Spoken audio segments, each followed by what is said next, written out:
तुम्हारी माँ की सेवा अब मुझसे नहीं होगी। अपनी माँ को मायके भेज दो। सास बहू की एक सीख देने वाली कहानी। अपनी माँ को मायके भेज दो, मुझसे उनकी सेवा नहीं होगी। अभी ये शब्द शर्मिला जी के कानों में गूंज रहे थे। उनकी बहू निशी इतनी निर्दयी कैसे हो गई जो अपनी सास के लिए ऐसे शब्द बोल गई।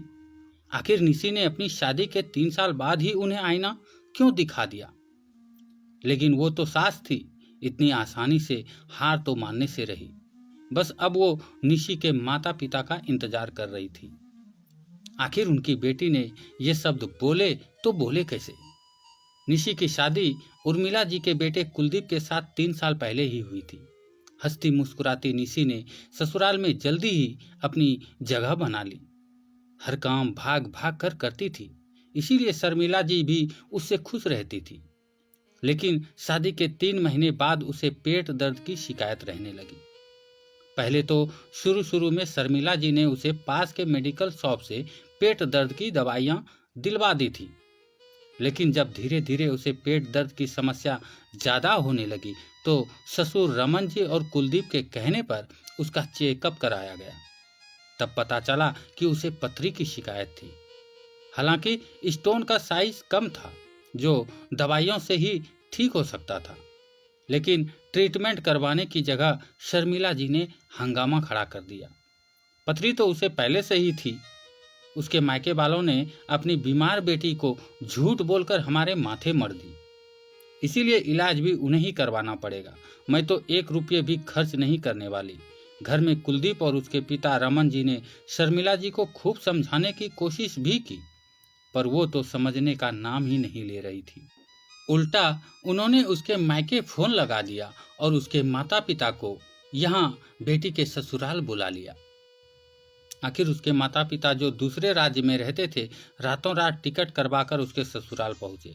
लेकिन जब वहां पहुंचे तो ना कोई चाय नाश्ता, ना कोई बातचीत। शर्मिला जी ने सीधे सुनाना शुरू कर दिया, लेकर जाइए अपनी बीमार बेटी को यहाँ से और करवाइए अपने आप उसका इलाज। अपना पैसा बचाने के लिए आपने अपनी बीमार बेटी को हमारे माथे मर दी। शर्मिला, कैसी बातें कर रही हो तुम? ये सब बोलने से पहले कम से कम एक बार सोच तो लो कि तुम बोल क्या रही हो। रमन जी ने समझाने का प्रयास किया। आप बीच में मत बोलिए जी, मैं बात कर रही हूँ ना।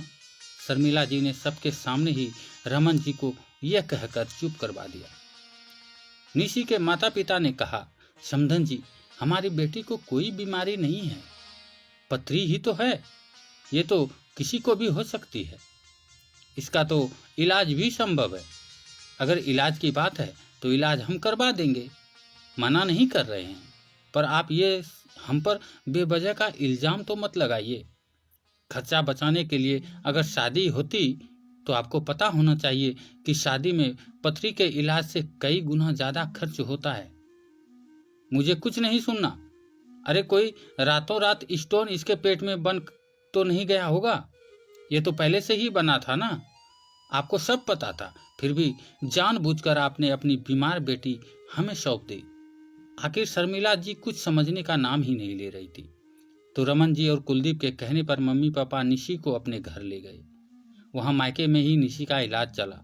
जब तक इलाज चला निशी मायके में ही रही। शर्मिला जी ने फोन लगाकर भी नहीं पूछा कि अब उसकी तबीयत कैसी है। उल्टा पूरे रिश्तेदारी में ये बात फैला दी कि समधियों ने झूठ बोलकर धोखा देकर अपनी बीमार बेटी हमारे बेटे के पल्ले बांध दी थी। अपने माता पिता पर लगे ऐसे इल्जामों के बाद भला किसी बेटी के मन में अपनी सास के लिए कितनी इज्जत रहेगी। निशी जब ठीक होकर ससुराल पहुंची तो उसके मन में शर्मिला जी के लिए कोई इज्जत बाकी नहीं रही थी। हालांकि वो अपनी बहू का धर्म बखूबी निभा रही थी। कुछ महीने बाद वो प्रेग्नेंट हुई तो शर्मिला जी ने 8 महीने तो उससे जमकर काम करवाया। लेकिन जब उसका 9वां महीना शुरू हुआ तो उस समय भी उसे मायके भेज दिया, ये जानते हुए कि डॉक्टर ने उसे सफर के लिए मना किया है। जबरदस्ती सफर करने के कारण निशी को डिलीवरी के टाइम काफी समस्याओं का सामना करना पड़ा, पर भगवान की कृपा रही कि उसकी डिलीवरी में उसके बच्चे को कोई नुकसान नहीं हुआ। अब तो निशी के मन में घृणा से भर चुका था अपनी सास के लिए। जानती थी कि दुनिया में कोई अमृत तो लिखवा करके आया नहीं है, एक ना एक दिन बीमार तो हर शख्स को पड़ना ही पड़ता है। लेकिन आज जब सासू माँ बाथरूम में फिसल कर गिर गई और उसके पैर में फ्रैक्चर हो गया, तब निशी ने कुलदीप को साफ साफ कह दिया, आप अपनी माँ को मायके भेज दीजिए, मुझसे उसकी सेवा अब नहीं होगी। किसी को भी इस बात की उम्मीद नहीं थी कि निशी ये शब्द कह देगी। शाम तक निशी के माता पिता उसके ससुराल पहुंच गए। जब वो सासू माँ के कमरे में मिलने गए तो सासू माँ ने उन्हें देखते ही बोली, आइए आइए, आप ही का इंतजार हो रहा था। सुनिए, अपनी बेटी की बातें सुनिए, इससे मेरी सेवा नहीं होगी अब। अरे उसने ऐसा कैसे कह दिया, मुझे मायके छोड़ आए? अरे उसे क्या यहाँ पूछने के लिए लाए हैं? यही संस्कार सिखाए हैं आपने उसे, अपनी सास की सेवा मत करना। माफ करना समधन जी, पर ये संस्कार हमने नहीं सिखाए हैं, ये तो आपके सिखाए संस्कार हैं। अचानक निशी की माँ ने हाथ जोड़ते हुए कहा, ये क्या बकवास कर रही हैं आप? जी, मैं गलत तो नहीं कह रही हूँ। सास को सेवा तो चाहिए, लेकिन बहू का कुछ करना नहीं है। फिर भला बहू के मन में सास के लिए इज्जत कहाँ से होगी? आप खुद सोच कर देखिए कि आपने निशी के लिए कभी कुछ किया था? जब जब उसे जरूरत पड़ी वो मायके में ही थी, शायद जबरदस्ती भेज दी गई थी। निशी की मम्मी की बात सुनकर सासू माँ और भड़क गई। अरे आप जैसी माएँ होती है जो अपनी बेटी को घर बसने नहीं देती, उल्टा अपनी बेटी को समझाने की जगह आप उसे मेरे खिलाफ और भड़का रही हैं। बस करो शर्मिला, कुछ भी बोले जा रही हो। अपनी गलती क्यों नहीं मान रही हो तुम? आखिर समधन जी गलत तो नहीं कह रही है।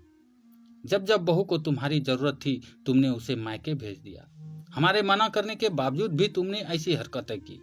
अब किस मुंह से उसकी सेवा की उम्मीद करती हो तुम?